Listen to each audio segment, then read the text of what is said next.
Merci, Monsieur le Président. Merci, messieurs les assesseurs. Monsieur Baouri,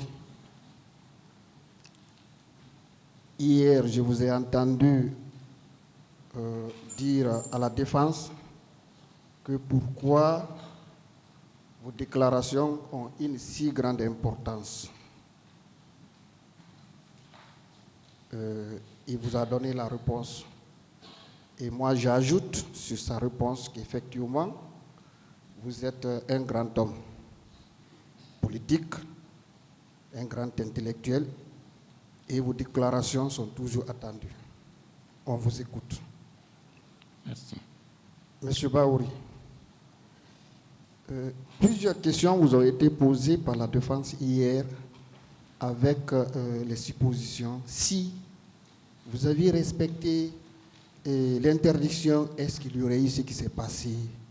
Si vous aviez accepté de reporter, si les leaders politiques, les leaders religieux qui vous ont contacté, vous les aviez respectés, est-ce qu'il y aurait eu ceci, est-ce qu'il y aurait eu cela? C'est très important parce que ça vous a permis de faire votre propre analyse des choses et de porter votre jugement de valeur par rapport à ces questions précédées par si. De même que moi, je vais vous poser des questions avec des si, quelques questions avant de poursuivre le reste. Alors, M. Baouri, si la constitution guinéenne avait été respectée au décès du feu général Lansana Conté, est-ce qu'il y aurait eu CNDD et la prise du pouvoir par le CNDD? C'est la raison pour laquelle, en tant que membre du gouvernement, et comme ministre de la Réconciliation nationale, mon objectif était de faire en sorte que les autorités, l'ensemble des autorités du pays, fassent le maximum pour que nous puissions organiser les législatives avant le décès du général Lansana Conté. Malheureusement, il y avait tellement d'inertie, de pesanteur qui ont fait que les choses ont traîné et ce qu'il fallait éviter est arrivé. Bien. Donc, avec la prise du pouvoir, il y a eu plusieurs déclarations, des engagements qui ont été pris par les autorités du CNDD, parmi lesquels figure l'engagement de ne pas se présenter aux élections futures, ni par le président du CNDD, ni par les autres membres, n'est-ce pas? C'est affirmatif. Bien. Alors, si cet engagement avait été respecté, est-ce qu'on aurait assisté à ce qui s'est passé? Ce serait tout à fait le contraire.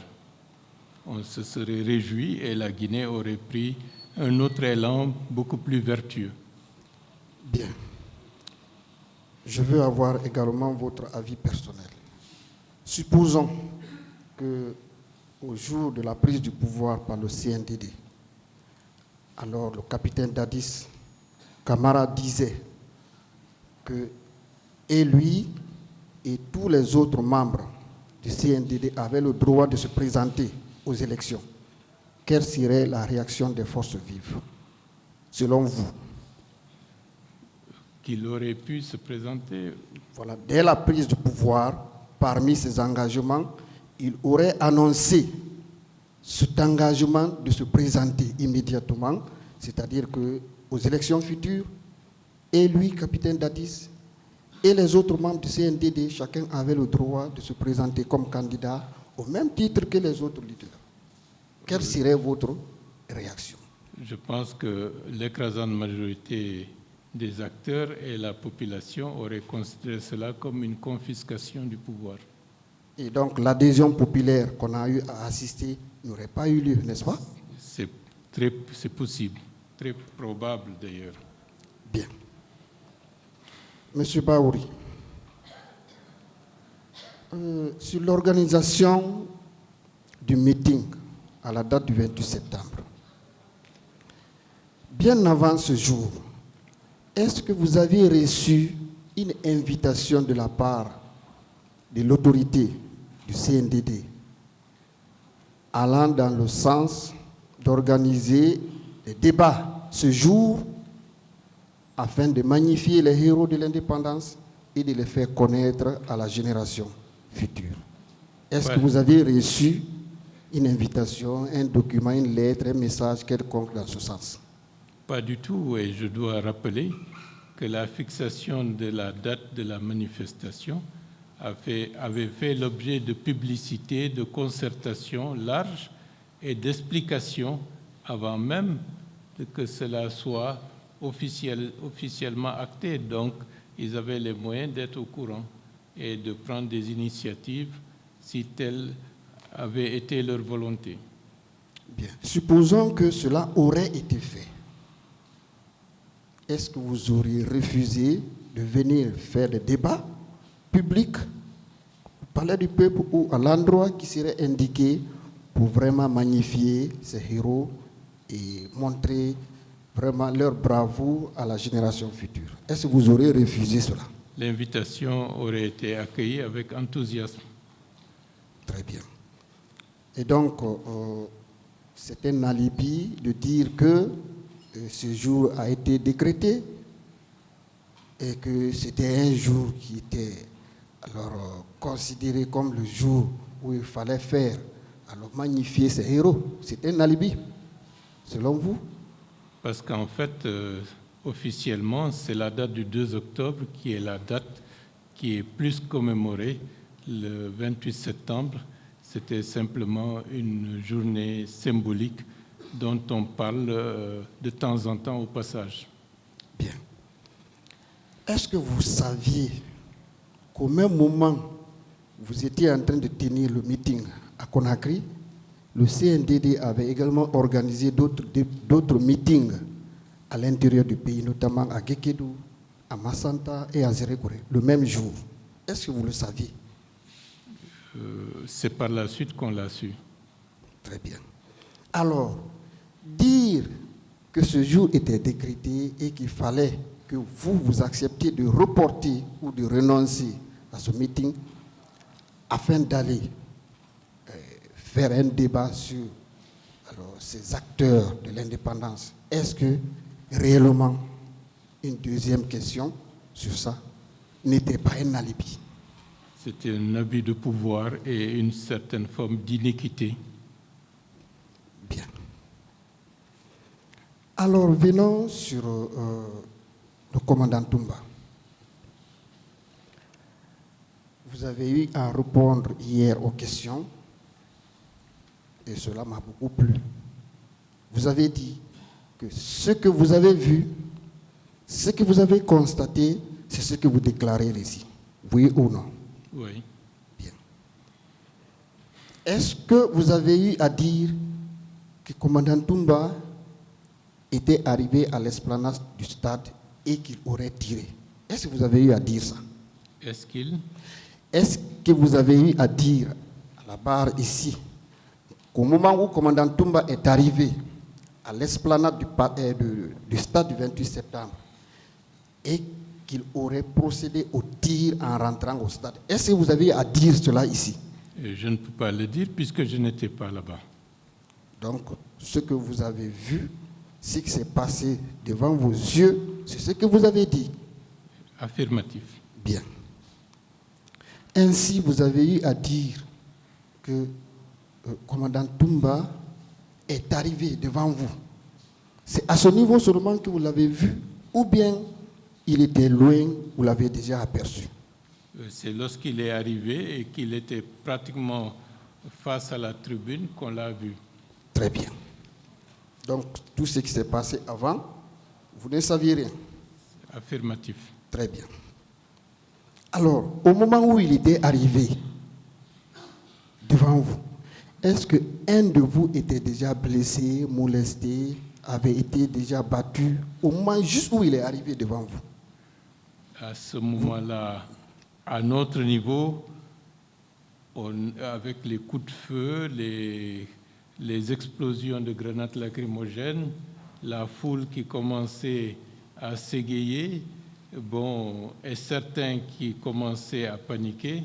Je n'ai pas vu de blessés, mais il y avait pratiquement une certaine panique qui s'emparait de tout le monde. Ma question est de savoir, vous, leader politique, qui était Personne arrêté n'était blessé. au moment juste où il est arrivé, en face de vous, il donnait les instructions à ses subordonnés de vous faire descendre. Est-ce qu'à ce moment, juste, est-ce qu'un de vous, leader, était blessé? Bon, à ce moment-là, non. Bien. Mais au moment où certains responsables descendaient du gradin... Bon, je voudrais qu'on se limite à ce niveau. Vous avez bien répondu. À l'instant T, aucun leader n'était blessé. Oui. Bien. Alors, lorsqu'il donnait les instructions pour vous faire descendre des gradins, vous avez eu l'impression qu'il était venu pour vous arrêter. C'est cela? C'est affirmatif. Bien.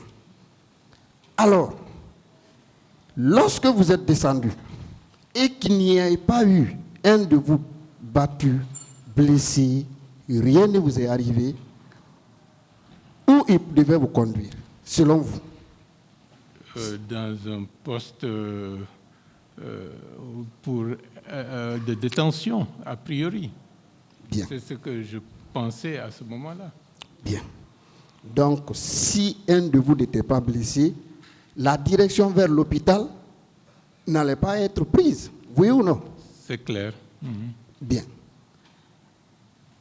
Est-ce que c'est en sa présence que ceux qui l'entouraient vous ont molesté, vous ont battu, vous ont blessé?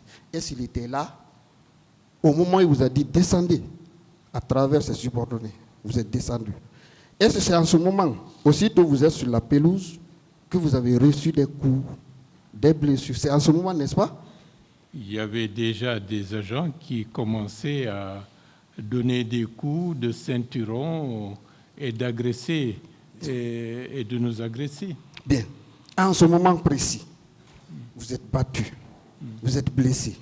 Où devait être votre destination avec lui? Je n'ai pas bien entendu. Maintenant que vous êtes sur la pelouse, Oui. ces agents qui vous entourent vous ont donné des coups. Blessés. Il y en a même qui étaient tombés, même évanouis, n'est-ce pas? Oui. Et c'est en ce moment qu'il vous a ramassé. Il vous a conduit vers le véhicule, n'est-ce pas? Où devait être votre direction pendant que vous êtes ensanglanté? Où devait être votre direction? Je ne fais pas partie du lot qui est parti avec le commandant Toumba. Ok, vous ne faites pas partie. Le lot qui est parti avec lui a pris quelle direction? Puisqu'ils sont déjà blessés et ensanglantés. Bon, je pense qu'il les a mis en groupe pour les faire sortir du stade. Et ils sont partis où? En direction de la porte pour sortir du stade proprement dit, a priori. Et ils sont allés où? Je ne sais. Bon, ils sont sortis puisqu'ils sont partis. Ils ne sont pas allés à l'hôpital? Bon, par la suite, on a appris qu'ils sont allés à la clinique. Bien.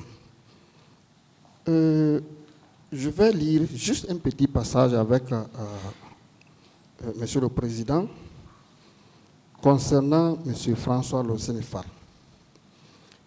Il dit ceci.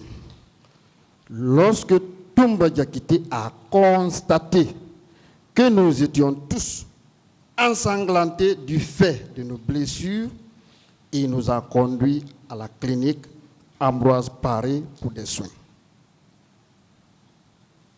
Ça veut dire que la direction vers la clinique Ambroise Paré a été prise parce qu'il a constaté que les leaders étaient blessés et ensanglantés. Oui ou non?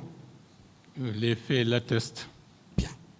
Ce qui signifie que son intention de vous arrêter, de vous conduire vers un centre de détention quelconque ne pouvait plus avoir lieu. Oui ou non? C'est possible. Bien.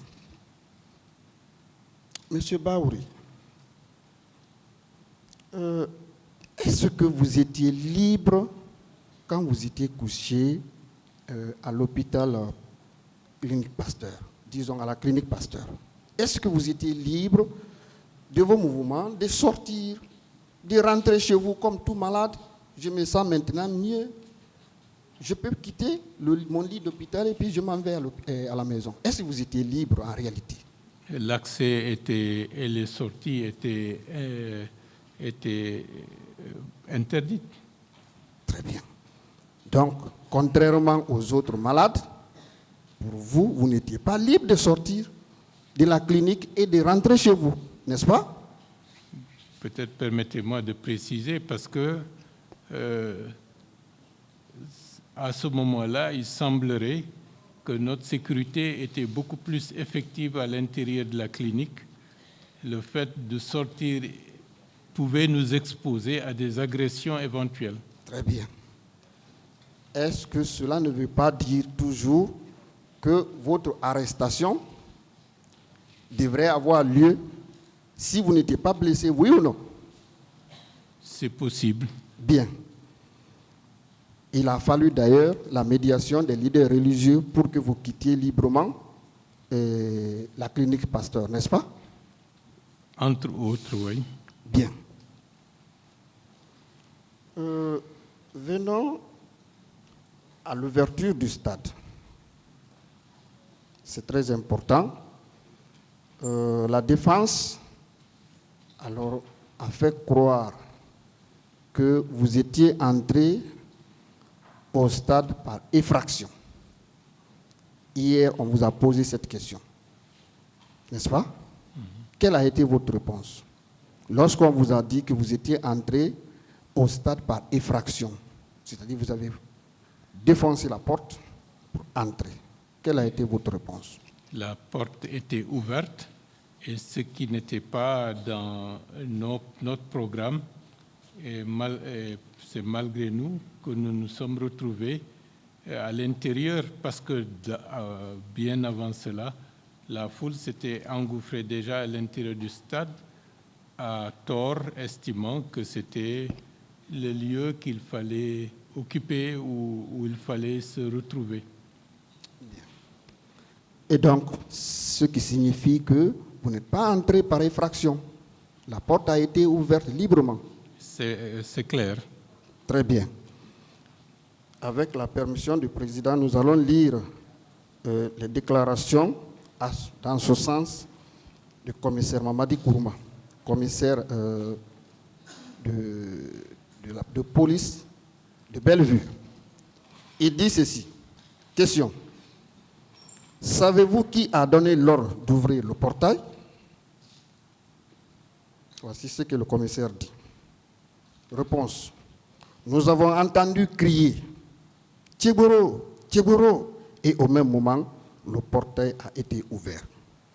J'ai déduit que c'est Tchéboro et ses agents qui ont ouvert le portail du stade.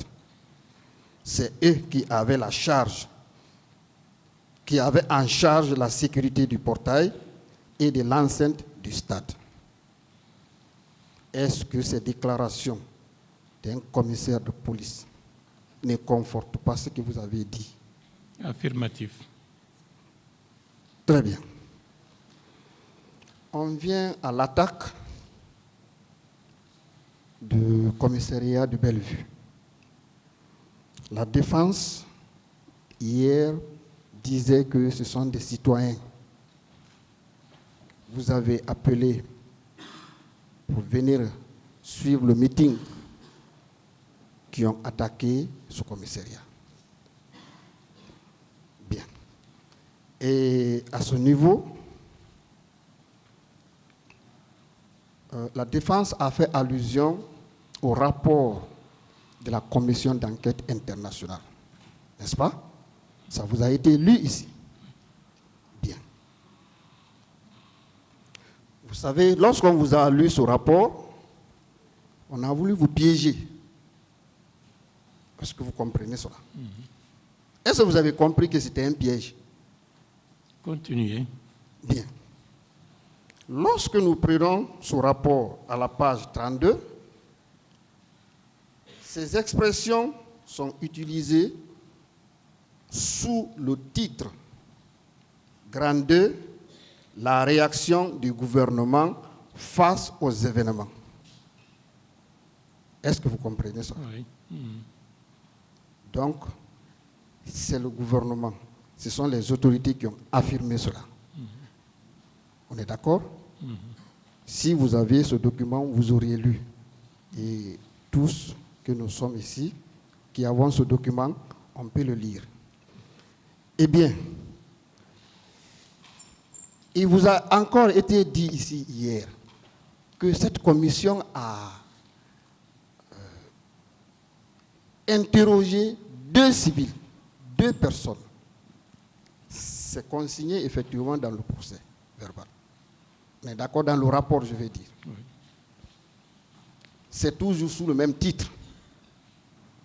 Ce sont les déclarations du gouvernement, des autorités, dans le but de vous imputer donc la responsabilité.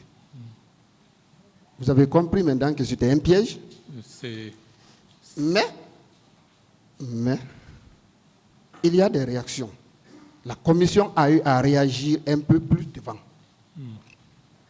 Et avec la permission de Monsieur le Président, nous allons lire quelques passages.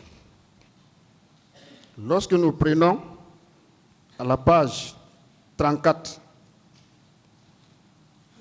au point numéro 152, il est dit ceci.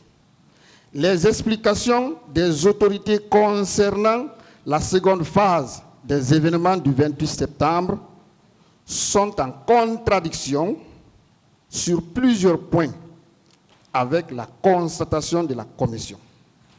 Et la seconde phase, tenez-vous bien, relève non seulement de l'attaque du commissariat, mais aussi la déclaration de ces 2 civils devant la commission.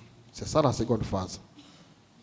Bien, donc déjà, pour conclure sur la seconde phase, vous constatez ici que la commission a déjà essayé de ressortir les contradictions.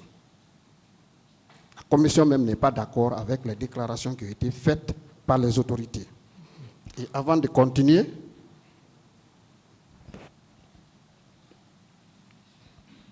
vous allez suivre effectivement que ces autorités n'étaient autres que des personnes qui sont à la barre, qui sont accusées. Il est dit ceci au niveau du numéro, la page 33, numéro 149. Il est dit ceci. Selon les déclarations du lieutenant Toumba et du capitaine Pivi, ministre de la Sécurité présidentielle, il n'y a pas eu plus de 8 bérets rouges sous le commandement du lieutenant Toumba qui se sont rendus au stade. Je m'arrête là. Donc, ces déclarations viennent effectivement de ces accusés. On est d'accord? Oui. C'est la commission. Bien. Maintenant, sur la contradiction. Bien. Nous allons certainement terminer à partir de là. Voici ce que dit, donc au point 53, nous sommes un peu plus en bas. Au bas donc de ce point 152, pardon. La commission dit ceci. Tous les témoignages des victimes concordent pour dire que la mission des 10 bérets rouges n'était pas de sauver les leaders. Loin s'en faut, puisqu'ils se sont pris violemment à ceci. Ainsi qu'aux manifestants. Maintenant, il y a un point très important ici. L'explication d'une partie des autorités qui consiste à dire que les bérets rouges vus au stade seraient en fait des civils déguisés en militaires ne sauraient convaincre la commission dès lors que la description faite par les 2 civils, vous entendez très bien, dès lors que la description faite par les deux civils auditionnés dans les locaux du commandant Thiegoro sur les deux interventions au stade ne correspondent pas aux détails des faits attestés par de nombreux témoignages recueillis. Vous avez compris maintenant la conclusion par rapport à ça, à la déclaration, à l'audition de ces deux civils. C'est des personnes, en quelque sorte, qui ont été déguisées pour venir les faire entendre devant la commission dans le bureau du commandant Thiegoro. Vous êtes d'accord avec la commission? Bien sûr. Très bien. Pour conforter en dernière position, donc les déclarations donc, de cette commission, nous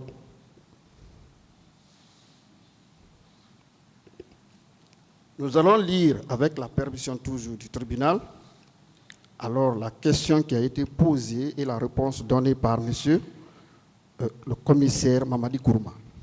Il dit ceci. Question. Avez-vous identifié ceux qui ont attaqué le commissariat? C'était lui qui était le commissaire de ce même commissariat. D'accord? Il répond. Selon les informations, c'est des gens planifiés par l'autorité de la présidence et habillés en civil qui ont attaqué le commissariat. Leur taille moyenne variait entre 1,60 et 1,60 mètres, 70 mètres, tous en culotte et crâne rasé. Vous avez vu maintenant dans quel piège on vous attend, on a voulu vous envoyer en disant que ce sont vos civils, ceux-là que vous avez invités à venir suivre le meeting qui ont attaqué le commissariat. Oui. C'est le titulaire même de ce commissariat, celui qui était là comme patron, qui fait ces déclarations. Oui. Qu'en dites-vous? Donc cela veut dire que les forces vives ont été piégées et qu'il y avait un complot qui a conduit à ce massacre. Je vous remercie, Monsieur le Président. Merci, Monsieur Baouri.